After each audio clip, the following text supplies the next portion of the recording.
This is you, a man who has seen the horrors of war and should not be amongst the general public, and that is why you have decided to join up with one of these three factions to partake in what you do best, and that is killing. But rather than be told you are doing it for the causes of your own government, you can get paid handsomely and you don't need to think too hard why you are doing it. This is Zone Warfare, a massive scale PvE and PvEP sandbox that's akin to Arma 3 in size and graphics that'll turn your measly computer that can run Crisis on high into a Chernobyl style meltdown. This game is in early access, which means I'm not really allowed to say anything bad about it. But seriously, this game has received a fair bit of criticism, which I will mention, but so this video doesn't go on and on about all the bugs I'm sure that you're aware of by now, I'll just give you this quick little bug montage to just get it out of our system. So we've had disconnecting from servers, join a server, experience rubber banding, and then eventual disconnect. Trying to relay an important text message to a fellow worker, well, it will keep closing the screen on you. It's much more forgiving than Tarkov because you can get the loot off your dead body, but sucks to sucks because sometimes it won't allow you to move stuff back into your inventory, meaning that your body was already looted and it didn't register on your end. Naked, headless men running around who was apparently a hacker. The extraction timers are based on how far you are from them. Not such a bad system until you spend 8 minutes just to get disconnected as the heli is flying in. You might meet a cool person that you interact with, but it's one of those people you'll never speak to again after this one-off encounter. Well, server disconnect as you are fighting your way through an epic battle with them, but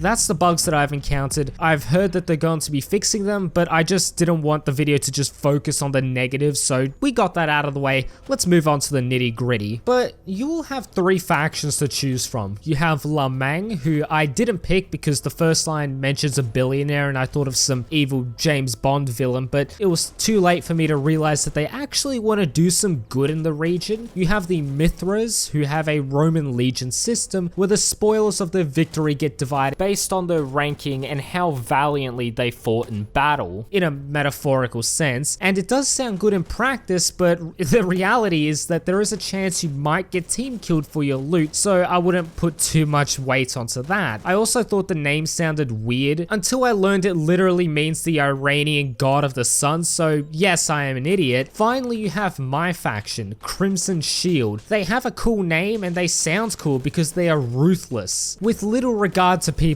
safety, and they gain notoriety in Syria. I hate to admit, but it took me a little too long to realize this might be Wagner, but you choose one that you think sounds cool or fits your personal beliefs. Then you're ready to embark, and while this game doesn't have a tutorial but more of a lesson in hard knocks, you do have a starter area that's filled with bots, so you can learn how to complete tasks, loot, and defend yourself, and the chance of running into a real player from an enemy faction is non-existent. Take it from a lesson from me, don't hop into the first helicopter you see because you might end up in a really difficult area fending for your life. I got my first PvP kill and the high level player that I was with was very proud of me, but what happened next still keeps me up at night.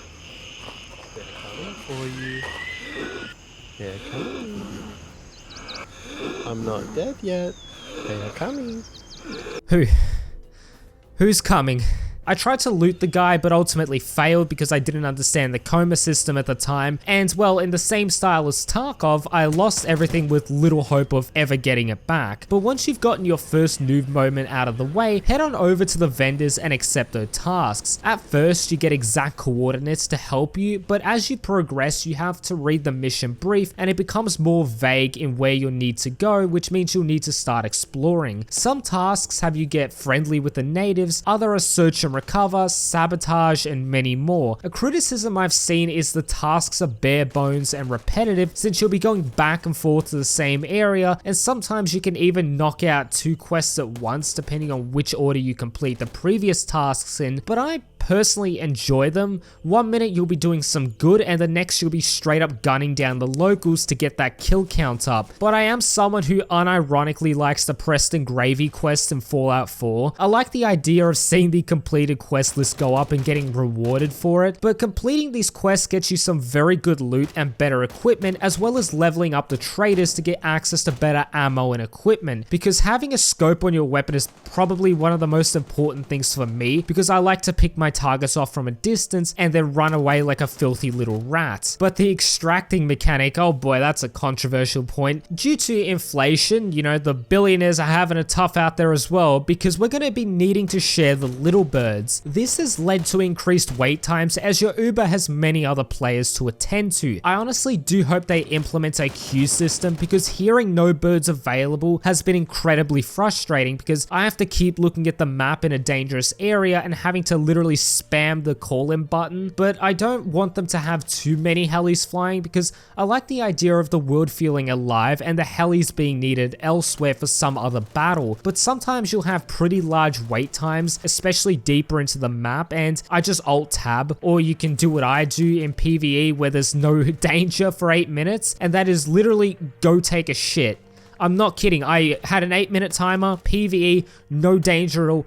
Took a shit, came back with a minute to spare, and the absolute state of my life is in shambles. But hopefully the devs do look into sort of improving this system, because the current advice from the community manager, who's a YouTuber you all may know, is just you gotta call out and give communication, which I actually do sort of understand that and like that, but sometimes it could just be very frustrating when people just don't respond, don't talk. Like I'll say, hey, like, are you guys going to the starter area? Do you want to link up? What's going on? And I just get ignored because, you know, the two people in a Discord and they don't want to communicate. But you know, if everyone tries to make an effort to say this is going here, this is going there, if you want to come, you can come, let's get it, I just think that'll definitely improve the communication and community sense of the game. The thing is, if you have a wife and kids, you don't need to sweat like in Tarkov. You could just play PvE where you only have to deal with bots, and you can even talk and collaborate with other faction members to complete tasks. And the risk of losing everything you've grinded out for is much less, so you can take a more relaxed approach. But for the thrill seekers, PvEP is where everything is at. Well, there isn't too much to gain for killing other players, since loot is abundant and easy to get. I won't say it isn't absolutely satisfying mowing down a real player, taunting them as they're bleeding out, and then immediately screaming out I surrender when their buddy comes over for revenge. But in the future, I'd like to see more tasks geared towards PvEP. Maybe if they implement a dog tag system similar to Tarkov, where it says you have to kill 5 to 10 opposing PMCs and bring back the dog tags for a nice reward to give a little incentive to PvEP. Even a faction leaderboard system might be interesting, where a faction could control certain parts of the map, or even a bounty system with a leaderboard where if a player gets heaps of kills and they're just an absolute menace and you end up killing them, you can trade in their dog tag for a bounty reward. I think this might expand the PvEP mode a little more, and it can be used to create rivalry between the factions, because at the moment there isn't much to pit them against each other. But how could I not mention the guns? They are a big part of any tactical shooter in creating an authentic experience with them. And when I say it into the microphone, it sounds so stupid as an Australian saying that, because what do I know? Well, the gun handling isn't too crazy, and it doesn't throw you off whenever you get shot at. There is a steady mechanic, and hitting shots isn't too hard unless you full auto. The sound design could definitely be worked on to give them a more beefy sound, but you don't have a crazy variety of weapons at your disposal. But you got your AR platforms that can be pimped out to how you see fit. I don't use the pistols too much, but I wouldn't recommend them. You have a good old Vietnamese classics such as the Mosin and the SKS. You got your AKs that can also be pimped out, and also shotguns, which I would not recommend because at the moment they are absolute crap, so don't use.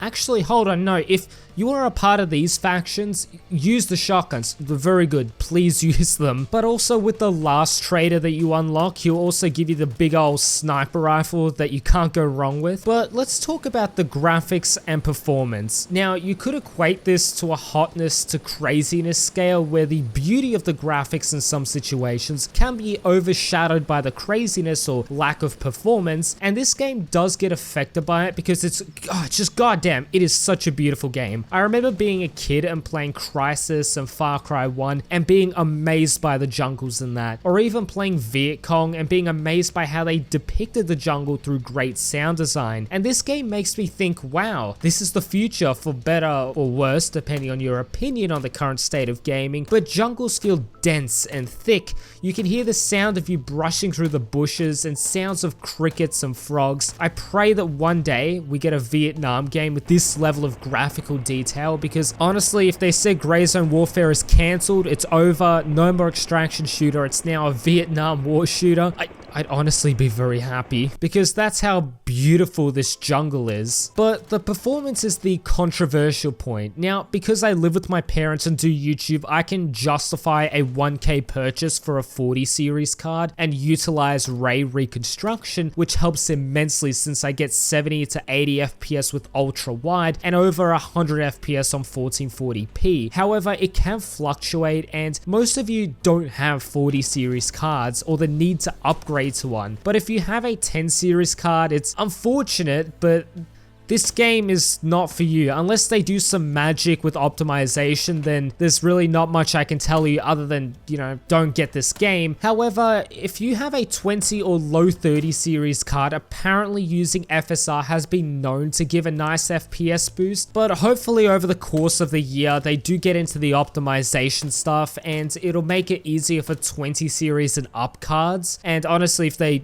end up making do with that, I will believe it's a genuine miracle, because the thing is, it makes the game more accessible to people, which I believe means more sales, and the green line goes up, which means everyone's happy. But moral of the story, if you posted your PC on Reddit and think you might get roasted for the specs you have, then avoid this game for now. There's plenty of other games out there you can dedicate your time to while this gets some performance fixes. But I know I said I wouldn't mention bugs and early access at the start again, but as we near the end, I'll give you this last little monologue. I don't believe this absolves it of criticism, but look, people have a right to criticize the purchase with reason. I have both praised and critiqued this product because I genuinely want it to get better. Look what happens when there's little competition in the market. You get things like Tarkov where they get complacent and, well, I think you know what happens in that case. If Greyzone over the next year does some monumental improvements, it'll be good to have a strong competitor in the market. But also the problem with crappy early access launches is that people, especially in the land down under, with the few people that we have here, might abandon the game within the month like they did with Arma Reforger, and then the few people who do stick around have barely anyone to play with until a year's time where there's major improvements and people pick it back up. That's sort of what happened with Arma Reforger. It was absolutely popping off down here, but then, you know, that had